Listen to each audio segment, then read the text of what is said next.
Bonjour à tous, on se retrouve aujourd'hui pour un échange tout à fait particulier car on a la chance de recevoir Corentin Clément et Lichard que vous connaissez certainement si vous gravitez dans les sports de force, notamment via Instagram. Une fois n'est pas coutume, vous connaissez un peu la chanson, on a eu quelques difficultés techniques, on a eu des problèmes d'enregistrement et certaines coupures inattendues. Donc on a essayé malgré tout de vous partager cet échange, donc on a dû faire des coupures, mais on a essayé de garder on va dire, le plus important de nos propos et surtout des réflexions de qualité autour de la thématique des variations. On vous promet que c'est la dernière fois que ça arrivera, théoriquement. On essaiera de faire en sorte que ça ne se reproduise plus pour pouvoir vous proposer chaque fois des échanges de meilleure qualité. Mais en attendant, je vous laisse directement à la conversation et on se retrouve à la fin de la vidéo. On t'appelle comment, Lichard ou Vas-y, go. Charlie?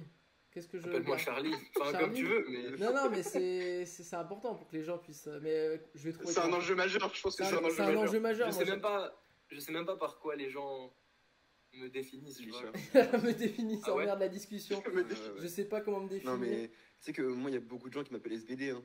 Ouais, c'est Je n'ai vrai. plus, je n'ai plus de prénom. Moi, je n'ai plus de prénom. Je m'appelle SBD. SBD. Hein. SBD, Alors, moi, ça me va. Hein. Ça me Forever. représente bien, mais. SBD, Richard. Ok, donc on se retrouve pour une petite discussion ce soir. On a le plaisir avec Romain de recevoir donc Lichard ou Charlie, champion de France 74, connu sur les réseaux sociaux. Je dirais aussi en présentant la deuxième personne, Corentin, donc plus connu sous le nom de SBD Forever, qui maintenant s'est associé avec Charlie.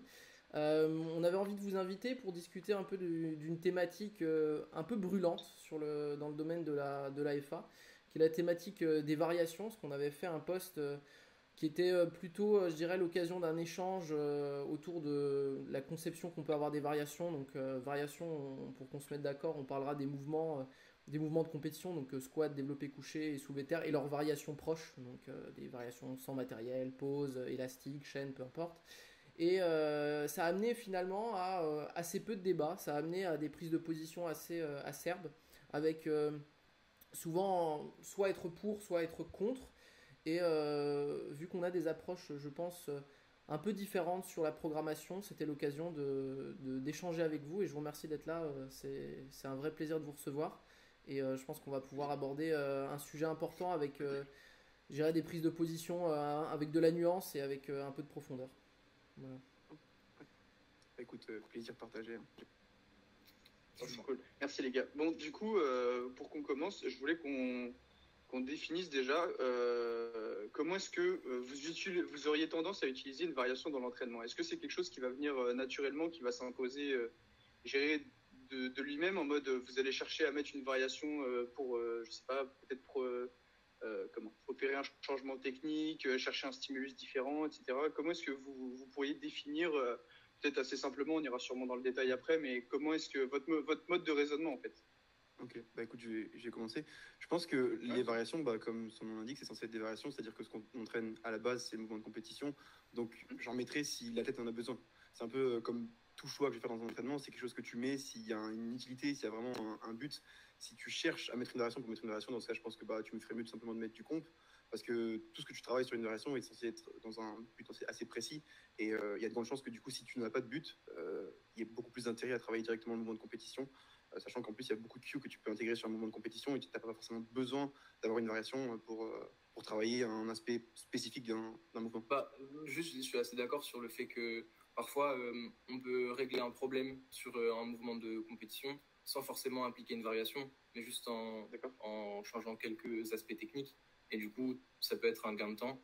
Et du coup, bah, tout en travaillant un peu plus spécifique qu'en mettant une variation pas spécialement utile. D'accord, ok. Donc, a priori, du coup, la variation pour vous, ce serait plutôt une manière de corriger un problème technique, c'est ça? Alors oui et non, parce que le problème des variations, c'est qu'en fait, on a un peu une approche empirique sur l'utilisation des variations. C'est en mode, on a ce problème-là, donc il nous faut absolument cette variation-là pour corriger ce problème-là. Et je pense que c'est pas toujours juste. En fait, c'est un peu biaisé parce qu'on pense, par exemple, que je sais pas, on a du problème un problème en bas du squat, du coup, on va faire du post-squat pour corriger ce problème.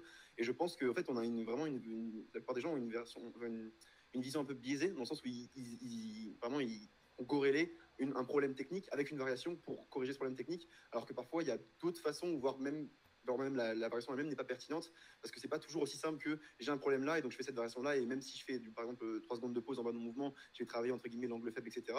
Mais parfois c'est un problème qui est plus loin loin, enfin qu'il faut aller chercher un peu plus loin, et du coup qui nécessite plus que simplement un changement ou une variation pour y travailler.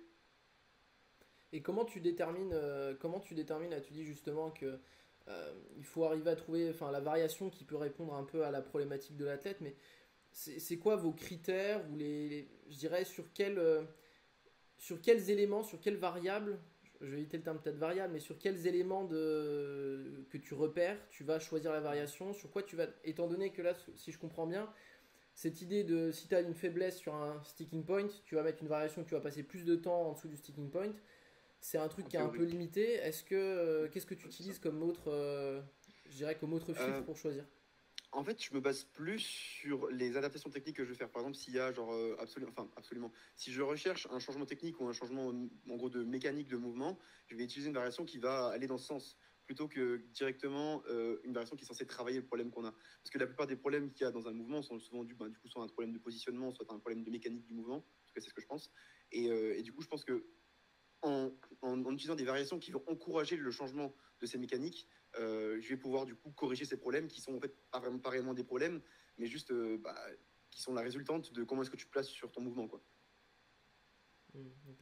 Et D'accord. toi Et Lichard, qu'est-ce que tu as comme approche par rapport à ça pour le choix des variations par exemple? Sur quoi tu te Euh, bases?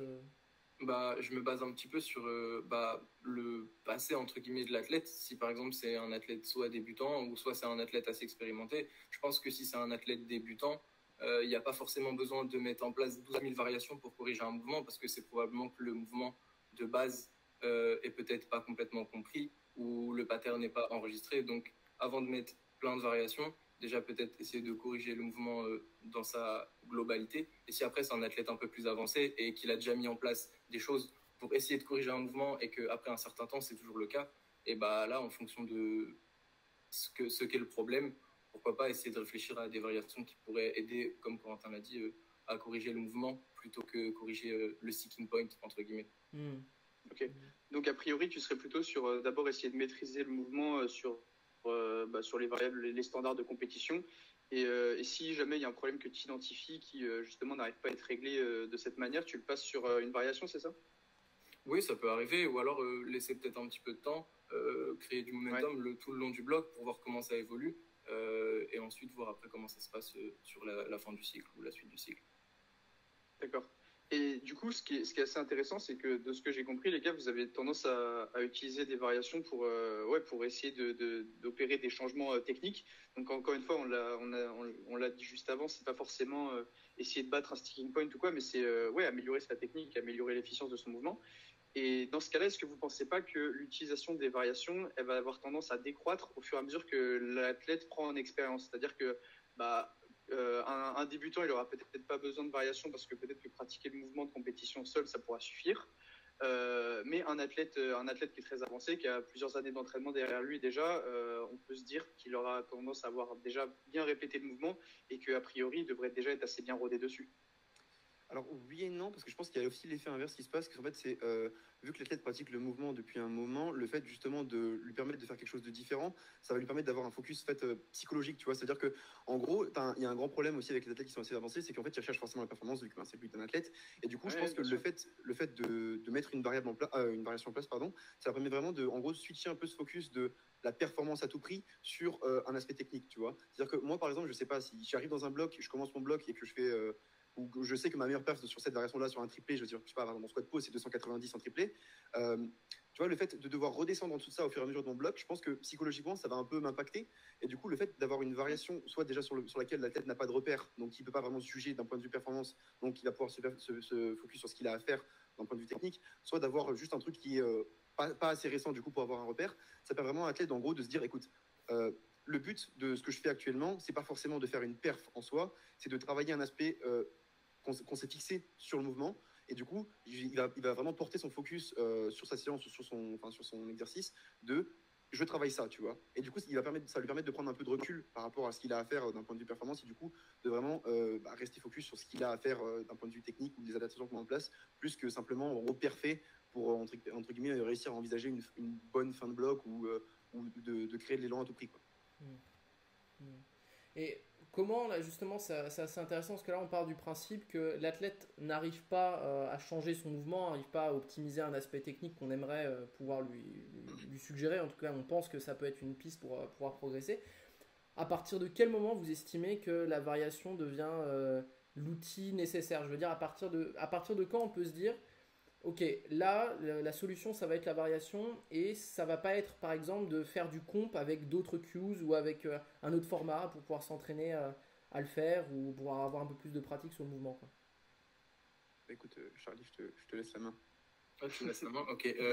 Bah, je pense que ça va dépendre du timing et depuis combien de temps et aussi par rapport au principe d'adhésion de l'athlète. Je pense qu'au bout d'un moment, si un athlète essaye de mettre en place une queue depuis un certain temps et qu'il n'arrive pas parce que peut-être ça lui convient pas ou quoi, et bah, ça peut un peu déranger l'athlète et du coup, à force de penser uniquement à ça, il va peut-être laisser de côté d'autres aspects qui sont tout aussi importants dans son mouvement.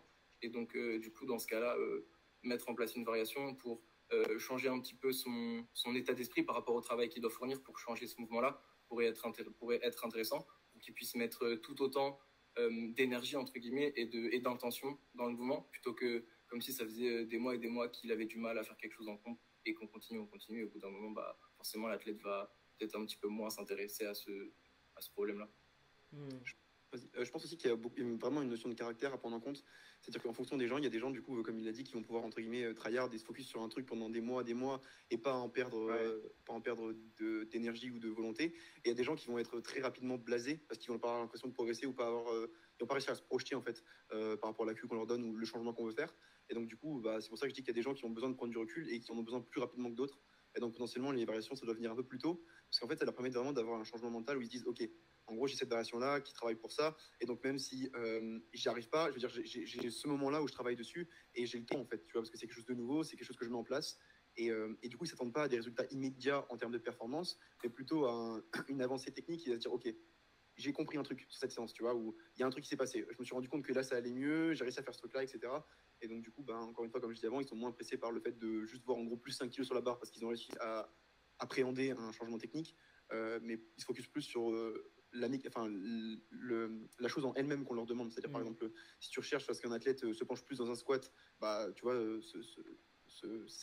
l'aspect-là, c'est-à-dire que si sur une séance, il commence sa séance, qu'il est absolument droit, qu'il pousse énormément les genoux et qu'au fur et à mesure de la séance, il dit ok, j'ai capté cette cue-là en commençant comme ça, en faisant ça, j'ai réussi à reculer mes genoux et à me pencher un peu plus, même si je me sentais pas forcément mieux, vu qu'il y a quand même un avancement, il y a quelque chose qu'on peut quantifier, ça va l'aider vraiment à continuer à se projeter et du coup à un peu plus se lancer dans cette voie-là, quoi.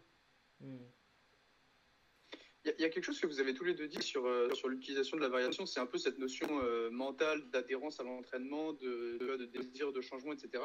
Et là-dessus, je vous rejoins beaucoup parce que je suis d'accord avec vous pour le dire que souvent, il y a un truc qui n'est pas beaucoup pris en compte en power, c'est que l'entraînement est hyper répétitif et que justement, quand ça se passe mal, que par exemple, ça m'est arrivé régulièrement de voir des athlètes pour qui, par exemple, le bench, c'était la bête noire parce que souvent, c'est pour les débutants qui ont fait du body avant, ils galèrent à se placer, etc. Et je pense que justement, cet aspect d'adhésion à l'entraînement et de changement mental, parce que bon, mécaniquement, ça fait pas forcément une énorme différence de, je sais pas, faire une toute petite pause, faire un spoto, etc. Mais je trouve que mentalement, ça permet souvent de débloquer quelque chose. Et ouais, je suis assez fan de ça. Ouais, moi je pense que c'est même au-delà de l'aspect changement technique, moi je pense que c'est plus cet aspect pour être un peu frais à l'entraînement et avoir envie d'y aller. Parce que souvent, en fait ça dépend. Je dirais que si tu fais une variation qui est, je vais prendre un peu des exemples un peu extrêmes, mais par exemple je pense qu'un pause squat où tu fais une pause d'une seconde en bas, je suis pas persuadé que physiologiquement il y a une grosse différence avec un squat comp, parce que ta pause d'une seconde peut devenir un ralentissement, peut devenir quasiment, enfin je veux dire, ça se ressemble vraiment énormément avec le mouvement de comp. Mais si tu fais vraiment un mouvement où, je sais pas, tu fais un squat 3 secondes de pause, beltless ou quelque chose comme ça, je pense que là c'est des mouvements qui peuvent être considérés comme différents. Et je pense que parfois, par exemple, proposer du squat un compte pause, l'athlète va se dire oh super, c'est un autre mouvement, alors qu'en fait c'est quasiment la même chose et ça peut lui permettre de finalement squatter 2 fois dans la semaine. Moi j'ai vu certains athlètes, ils utilisent quasiment les mêmes charges, mais en fait ils se rendent compte que c'est une petite variation, donc ils la tolèrent mieux et ils vont se dire ah ouais là je peux en faire un peu plus souvent. Alors qu'en fait c'est un exemple aussi plutôt que le pause, mais souvent je vois du bench closer grip Et tu as un ou deux doigts d'écart. Je pense pas que un ou deux doigts d'écart va changer radicalement ce que tu es capable de tolérer en termes de volume. Par contre, tu as l'impression que tu as un peu plus serré, donc peut-être un peu moins d'étirement et tous les aspects qui vont pouvoir en découler, quoi. Mais je pense que c'est aussi ça l'intérêt des variations. Moi, typiquement, par exemple, je fais du mid-bar au squat parce que je sais que je fais 4 squats par semaine et faire 4 squats par semaine en low bar, c'est juste pas possible d'un point de vue intégrité physique parce que je sentirais plus mes coudes et mes poignets. Donc, je fais du mid-bar, mais concrètement, la différence entre mon low bar et mid-bar, c'est 3 cm, la barre est 3 cm plus haute. Donc, comme tu l'as dit, c'est pas grand chose, mais il y a aussi il peut y avoir un intérêt dans ce sens-là. Typiquement, tu peux aussi faire une variation qui est très peu spécifique parce que tu sais que tu es limité d'un point de vue physique et donc, du coup, tu as besoin de faire une variation qui requiert moins de stress, qui impose moins de stress plutôt sur une partie de ton corps qui, justement, ne peut pas le tolérer. Donc, en fait, il y a les deux extrêmes, je pense que les deux sont faisables. C'est juste qu'en fait, la question que tu te poses toujours au début, c'est pourquoi, en fait dans quel intérêt je veux mettre cette variation? Est-ce que c'est simplement pour conserver une intégrité physique comme moi, par exemple, avec la barre plus haute? Est-ce que c'est parce que tu veux pouvoir faire plus de volume et que l'athlète a des douleurs quand il pratique trop ce mouvement? Est-ce que c'est parce que l'athlète est blasé de faire 10 séries de squats dans la même séance et du coup, il a besoin de se dire, OK, en gros, j'ai 5 fois 2 séries, enfin 2 fois 5 séries, pardon. Ouais. Il peut y avoir plein d'intérêts, mais c'est juste à toi, en fait, de réussir à interpréter, entre guillemets, ce que l'athlète te fait comprendre et du coup, de lui donner ce qu'il a besoin, quoi. Je suis assez d'accord. Je pense que les variations peuvent être mises en place pour autre chose que uniquement la technique, mais par exemple manager le stress ou manager une douleur, comme il a dit, pour que l'athlète puisse accumuler un petit peu plus de volume d'entraînement sans se retrouver à la fin de la semaine ou à la fin de la séance avec, par exemple, le poignet explosé ou des douleurs au genou, etc., etc. Et ça peut du coup... Bizarre parce que moi j'ai mal au coude et j'ai parlé des coudes et il a mal au poignet, il a parlé des poignets. C'est des variations au hasard. Effectivement. Du coup, le SSB, genre par exemple, typiquement le SSB, des fois il y a des gens qui demandent pourquoi tu fais du SSB et pas du comp. Et parce que je fais pas du SSB parce que le SSB rend meilleur mon comp, mais je fais du SSB parce que ça me permet de faire un petit peu plus de squat sans ajouter trop de stress sur le haut de mon corps, qui subit beaucoup de stress pendant que je fais mon comp dû à la position que j'ai. Et du coup, c'est aussi un des gros avantages, je pense, d'une variation. Pour limiter un peu l'athlète, par exemple, personnellement, j'ai des athlètes qui, si je mets que du comp, et malgré le fait de mettre des RPE, etc., et d'essayer de gérer le stress, quand c'est du comp, pour eux, c'est je me donne à fond et je vais essayer de performer. Et ça revient un petit peu sur ce que disait Corentin. Le fait de mettre une variation, par exemple, t'imposes un tempo ou quelque chose comme ça, au-delà du travail technique, il y a aussi gérer l'entraînement et pouvoir manipuler un petit peu les charges que l'athlète va utiliser tout en restant avec une approche de RPE. Donc voilà, c'est aussi intéressant pour ça, je pense. Et tu penses pas que justement que ce shift de cette optique de progresser à fond dans la séance, etc., ça pourrait être fait par exemple en gardant un mouvement de compétition, mais potentiellement avec une exertion qui est beaucoup plus basse, tu vois, donc diminuer le RPE et du coup se dire de toute façon là clairement t'es RPE 6 donc que tu peux avoir et donc du coup je leur demande juste de pas se hype, ils sont en mode non, tu vois, genre. Non.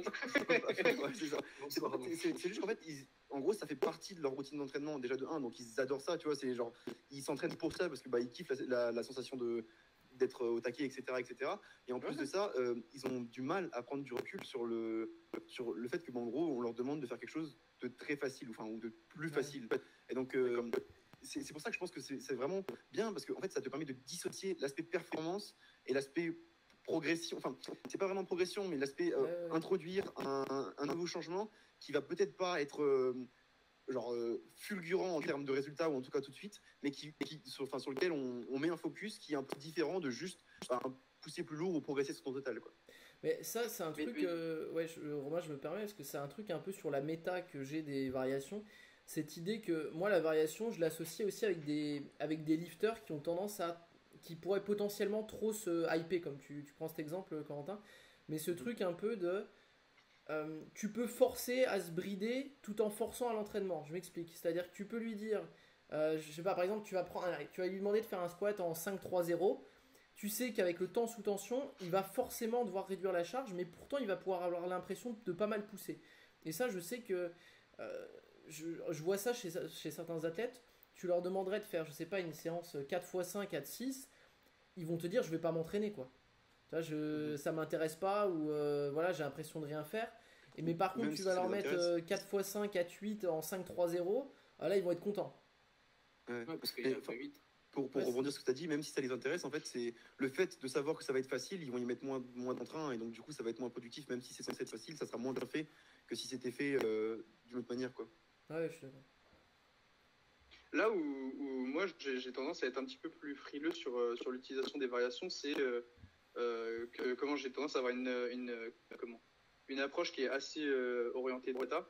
Et je trouve que c'est très difficile de comparer par exemple un squat pose avec un squat normal, tu vois, parce que par exemple le squat pose, je prends un exemple qui va être un petit peu plus, enfin il va être un peu plus difficile pour la même charge, le RPE va être plus haut, etc. Tu vas pas pouvoir encaisser la même charge en termes de tonnage. Donc je sais qu'avec le stress index, tu peux réussir à trouver des équivalents, mais quand tu regardes sur le papier, c'est pas exactement la même chose quand même, tu vois. Ouais. Tu veux dire quoi, du coup, que ça va impacter le tonnage maximal que tu aurais pu faire? Bah, par exemple, je vais te dire une bêtise, mais si tu fais un 3x5 comp et un 3x5 pause, Ouais. tu vas te retrouver avec un RPE qui potentiellement peut être similaire, mais sur le comp, tu vas être beaucoup plus haut en termes de tonnage, etc. Ah, ok. Ouais, mais après, moi, là où j'essaye de nuancer, c'est qu'en gros, le tonnage, je ne le représente pas forcément par le poids vraiment que tu soulèves, mais je prends en compte la notion de temps sous tension, en fait. Parce que si tu regardes réellement, enfin, ce que ressent ton muscle comme effort, c'est le temps qui passe à faire un mouvement, tu vois. Donc, pour calculer vraiment, je pense que si tu veux vraiment être extrêmement précis sur le tonnage que tu utilises, il faudrait prendre en gros ton amplitude, ton temps sous tension, Ah oui, où bien sûr. où est-ce que tu fais tes pauses, etc., etc. Et donc je pense qu'au final, ça devient plus ou moins. C'est pour ça que du coup, comme tu dis, j'aime bien utiliser le stress index ou tout simplement en fait, le RPE, parce qu'en fait au final, c'est ce qui va juger, ce qui va dicter la grande majorité de à quel point ta série est stressante, c'est à quel point elle va être dure par rapport à ce que tu aurais pu faire en termes d'effort maximal. Donc après, évidemment, il y aura des différences de temps sous tension parce que du coup, il y aura plus de stress mécanique, plus de stress métabolique, etc. Mais dans la globalité, l'impact que ta série aura sur ta réserve de fatigue, si on peut appeler ça comme ça, elle sera grandement dictée par le RPE de la série. Et c'est pour ça que du coup, je trouve que le RPE, c'est une méthode qui est extrêmement bien. C'est que ça t'empêche de devoir calculer beaucoup de variables qui sont très difficilement calculables, tu vois. Je vois ce que tu veux dire. Là où, enfin, du coup, si tu avais tendance, enfin, si tu voulais comparer les deux, tu utiliserais plutôt le stress index plutôt que de dire, par exemple, je sais pas, un 3x5 compte c'est égal à un 3x6, enfin, tu vois, un pose en 3x5, c'est égal à un 3x6 en compte. Ouais, c'est ça. Pour moi, en fait, pour moi, globalement, je grossis les traits comme ça. Une série de 5 RP8 en pause squat, en termes de stress index, est similaire à une série de 5 RP8 en comp squat. Alors, évidemment, il y aura plus lourd sur la barre en comp squat, donc ça sera un peu plus stressant, je dirais, globalement. Mais au final, le RP8 sur les deux, que ça soit dû au fait que tu mettes plus lourd ou que tu passes 2 secondes à l'endroit où tu es plus faible sur le mouvement, globalement, je trouve que ça se vaut, tu vois. Je trouve que parfois il y a aussi ce truc de certains athlètes qui vont devenir performants sur la variation, mais le rendement potentiel sur le comp ne se retrouve pas. C'est-à-dire, je prends un exemple perso, mais moi je sais que je suis quasiment aussi fort au pin squat qu'au squat de compétition. Et me faire devenir plus fort au pin squat, je suis pas persuadé que ça booste énormément mon comp, enfin pas au-delà de juste faire du comp en fait. Donc à partir de quand vous pouvez estimer ou comment vous faites pour traquer un peu cette idée de ok là c'est potentiellement le fait de faire des variations qui peut avoir un intérêt ou bien là il devient juste plus fort sur la variation mais il y aura peu ou pas de transfert. Je pense que c'est compliqué de savoir le taux de transfert exact d'une variation. Il y a une règle plus ou moins générale, c'est en gros, plus la variation est spécifique et plus il y a de chances qu'elle ait un bon taux de transfert. Mais malheureusement, c'est pas toujours vrai et malheureusement, on voit parfois même l'inverse, tu vois. C'est-à-dire qu'il y a des gens, par exemple, qui vont progresser très bien, je sais pas, sur un x8 en step bench et ça va très très très bien transférer sur leur comp, alors qu'à l'inverse, comme tu dis, faire du low-pin, par exemple, genre faire une série de 3 à 9 sur un low-pin, ça va pas transférer de manière exacte. Donc, c'est un peu comme pour les variations, c'est-à-dire qu'il y a des manières grossières d'essayer un peu d'orienter ta sélection, parce que il faut bien trouver un moment, un truc qui permet d'orienter ta sélection. Donc tu peux pas juste dire c'est pas toujours comme ça, parce que si tu parles d'un point de vue statistique, il y a quand même des choix qui sont récurrents et qui marchent plus souvent, donc tu es obligé de t'orienter vers ça pour avoir un début de réponse. Donc du coup, moi, ce que je dirais, c'est qu'en fait, déjà pour choisir la variation, je fais en gros par rapport à mon expérience, donc ce qui marche le plus souvent et ce qui d'un point de vue on va dire biomécanique fonctionne et après du coup si je vois que là pour le coup ça n'a aucun intérêt, j'irai chercher peut-être des variations un peu différentes, etc. Et il y a aussi un gros facteur que j'écoute, c'est simplement l'intuition de l'athlète, parce que comme on l'a parlé avant, il y a une grosse question d'adhérence, et c'est un athlète qui kiffe vraiment une variation, déjà de 1 il va sûrement la faire beaucoup mieux, et de 2 il y a de gros intérêt qu'elle ait un meilleur taux de transfert, tout simplement parce que il va apprécier ce qu'il va faire. Donc ça répond pas vraiment à ta question, mais je pense pas qu'il y ait un moment où une variation soit deviennent inutiles ou quoi que ce soit. Je pense que, encore une fois, tout va dépendre du timing, de ce que l'athlète a besoin. Et du coup, il y a vraiment des différences colossales en fonction des personnes, en fait, sur à quel point, comment est-ce que tu dois faire amener ces variables-là, quoi. Et je trouve qu'il y a vraiment un truc qui est assez difficile, dont on a parlé, Corentin, mais c'est le fait qu'il y a pas mal de facteurs à l'entraînement qui sont qui pour le coup marchent très bien en théorie. C'est-à-dire que par exemple, je ne sais pas si tu es capable d'encaisser une plus grosse charge de travail de manière générale, il y a quand même de grandes chances pour que tu deviennes plus fort. Évidemment, il y a des exceptions, mais dans 99% des cas, la règle fonctionne. Mais pour le coup, dans les variations, c'est beaucoup plus empirique en fait. C'est-à-dire que dans beaucoup de cas, tu ne peux pas vraiment savoir si ça marche tant que tu n'as pas essayé. Et à ce moment-là, tu fais un constat à la fin du bloc, mais ça devient très, très difficile d'isoler les variables et de se dire, bon, ok, est-ce que le squat, il a fonctionné parce qu'il y a eu du clean squat, il y a eu du post squat ou quoi, ou alors est-ce que c'est ce format-là qui a plus payé parce qu'on en a fait plus qu'avant, etc. C'est pour ça que je pense que globalement, quand tu veux implémenter une variable, c'est toujours de faire un par un. Sauf que, évidemment, c'est difficilement faisable parce qu'en fait, il y a deux choix. Soit tu es déjà bien avancé dans la programmation de ton athlète et du coup tu le connais assez bien pour pouvoir faire un choix de variable et avoir la chance entre guillemets de pouvoir faire qu'un seul changement de variable parce que ça veut dire que ça représente pas beaucoup de changements et donc potentiellement louper d'autres changements qui auraient pu être utiles.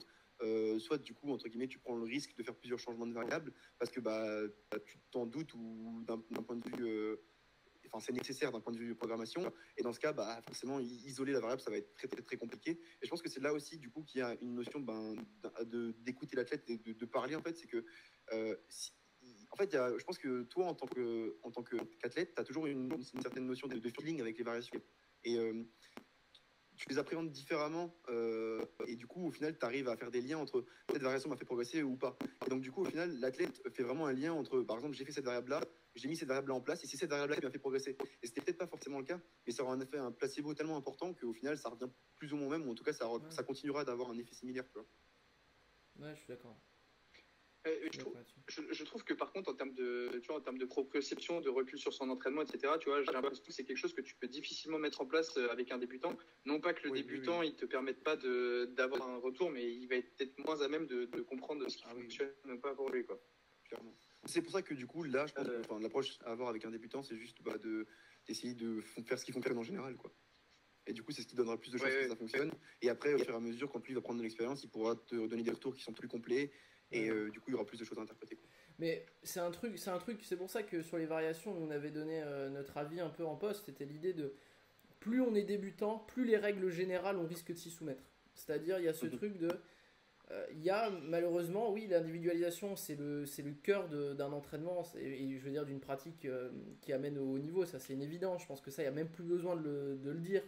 Mais à un moment donné, il faut aussi un peu généraliser pour penser, quoi. Et tu te rends bien compte que, je sais pas, un débutant faire du soulevé de terre avec élastique depuis les blocs, c'est peut-être pas la première intention que tu vas avoir. En tout cas, ça peut être une intention à avoir avec un athlète qui a vraiment un problème précis, mais c'est aussi le but de généraliser, c'est de pouvoir à un moment donné dire, ok, nous ce qu'on remarque, c'est qu'avec X athlètes, eh bien, c'est plutôt ces variations-là qui ont fonctionné pour nous. Et je pense que ça, c'est un peu le problème avec les variations, c'est que soit tu es 100% pour, et dans ce cas-là, tout le monde doit faire des variations, soit tu es 100% contre et personne ne doit en faire. Et il y a ce truc un peu que je trouve qui est parfois un peu dommage, parce qu'en fait, c'est un outil de plus, comme le format, comme la fréquence, comme le tracking de certaines variables et pas d'autres. C'est un outil de plus. Et en fait, c'est pas une méthode en soi. Non. Et puis comme tu l'as dit, en fait, tu es obligé au bout d'un moment de faire un peu de l'empirisme du coup pour orienter ta réflexion, tu vois, tu fais des généralités et tu fais en fonction de comment ça fonctionne en fait ou comment ça a fonctionné. Au bout d'un moment, si tu prends un nouvel athlète, tu fais un nouveau suivi avec un nouvel athlète, tu n'as aucune information sur lui. Donc moi personnellement, ce que je fais quand j'ai vraiment aucune information et que je sens que il y en a besoin, je vais faire des tests genre psychologiques. En gros, j'utilise, je sais pas si vous le connaissez, le Big Five, donc c'est un des tests les plus connus en psycho. Je connais plutôt ça, ouais. je me disais justement, je pense que non, vas-y.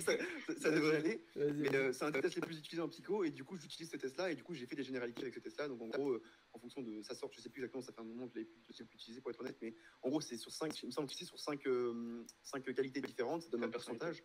Ouais. Et du coup, en fonction du pourcentage, en gros, de quelle capacité domine sur les autres, j'ai fait des généralités qui disent qu'en gros, par exemple, ces athlètes-là en général répondent bien à ce genre de changement ou ce genre de format, et ainsi de suite. Et donc, du coup, j'ai pu faire des généralités sur comment commencer un entraînement. Et ça, pour le coup, c'est un outil qui est empirique, totalement empirique, parce que c'est basé 100% sur mon expérience, mais en même temps, c'est quelque chose que je peux pas vraiment biaiser, puisque je prends juste un résultat d'un truc que la personne a fait, et j'applique l'entraînement en fonction. Donc en fait, le seul biais qu'il y a, c'est que parfois l'athlète veut bien faire en répondant au questionnaire, et donc du coup, il a tendance à prendre des chemins de réponse qui sont un peu différents de ce qu'il est réellement, mais qui vont lui donner, enfin, qui vont via les réponses donner l'impression à l'athlète, au coach, pardon, qu'il est vraiment plus investi ou qu'il est dédié, enfin, qu'il est vraiment à fond dans sa pratique, tu vois. Ouais. Donc c'est le seul biais qu'il y a, je pense, mais dans tous les cas, peu importe le genre de conversation que tu auras avec ton athlète, il y aura toujours plus ou moins ce biais parce que les athlètes se sentent plus ou moins redevables auprès du coach et inversement, puisque forcément c'est une relation, qui est animée par beaucoup d'émotions et beaucoup d'heures de travail, donc forcément il y a des biais, quoi. Il y a un truc que tu as bien fait de mentionner, c'était que c'est empirique, parce que sinon je me suis dit on va t'accuser d'utiliser les morphotypes encore. Ah non, de te dire. c'est différent quand même, hein. C'est différent, c'est-à-dire que oui, ectomorphe, mésomorphe, enfin il y a un petit peu de différence, tu vois. Si t'es mésomorphe, il faut faire du pin squat, sinon ça marche pas. Voilà, c'est ça. Mais pour le coup, il y a quand même. Tu vois, au bout d'un moment, tu es obligé d'avoir une réflexion empirique pour commencer quelque part. Quand tu n'as pas de data, comme tu dis, toi qui fonctionnes beaucoup sur les data, quand tu n'en as pas, tu dois bien commencer quelque part, quoi. Tu l'as dit, en fait, il y a aussi un truc tout simple, c'est que si toi, tu es persuadé qu'une chose fonctionne, il y a de grandes chances que ça fonctionne mieux, tu vois. C'est-à-dire on a tous nos manières de fonctionner, et si c'est un truc du coup que tu utilises fréquemment, c'est un truc que tu as beaucoup appris, et donc du coup, tu es devenu bien meilleur à le faire apprendre, tu vois. Et donc, du coup, ça veut juste simplement dire qu'il y a plus de chances que ce que tu essayes de faire apprendre fonctionne, tu vois. Et c'est ça aussi l'expérience, c'est qu'à force de toujours essayer de mettre en place une tuile similaire, tu as plus ou moins un plan A, un plan B, un plan C, un plan D. Enfin, tu as une réponse à plus ou moins tous les problèmes sous-jacents qui peuvent venir à l'intégration de ce problème original, tu vois. Et donc, forcément, tu arriveras plus facilement au but final que si tu essayes de faire un truc qui est totalement nouveau pour toi. Je suis tout à fait d'accord. Ouais, et je pense qu'il y a un truc pour le coup qui est pareil, qui est assez intéressant, c'est de se dire que c'est pas parce que tu as utilisé une méthode, etc., et que tu la masterises que c'est ta seule méthode, tu vois. Genre, forcément, tu vas avoir un chemin préféré parce que c'est quelque chose que tu as plus utilisé, avec lequel tu es plus familier, mais encore une fois, ça n'empêche pas de s'ouvrir les yeux sur d'autres méthodes, et souvent, de toute façon, on le voit de manière complètement empirique, il y a des athlètes qui sortent complètement du lot, et pour lesquels, t'as beau t'arracher les cheveux dans tous les côtés, tu les retrouves dans aucune étude, ces mecs-là, tu vois. Tu te dis, mais en fait, ils sortent complètement de la case, et donc effectivement, c'est pas la majorité des cas, c'est même très rare, mais ça peut arriver, et je pense que c'est pour ça qu'il faut pas rester fermé d'esprit, quoi. Et puis ouais, c'est aussi un truc que tu observes aussi un peu sur le marché du suivi, c'est que tu vois rarement des athlètes aussi qui changent de coach mais qui utilisent la même méthode. Tu vois, c'est très rare de voir un gars qui fait je sais pas, qui passe du RTS à du RTS mais quelqu'un d'autre de l'équipe. C'est souvent t'as fait du RTS, ensuite tu vas chez TSG, t'as fait du TSG, tu testes RTS. Enfin, il y a toujours ce truc un peu de parfois tu vas naviguer aussi un peu, et je pense que c'est un truc sur lequel il faut être un peu ouvert aussi.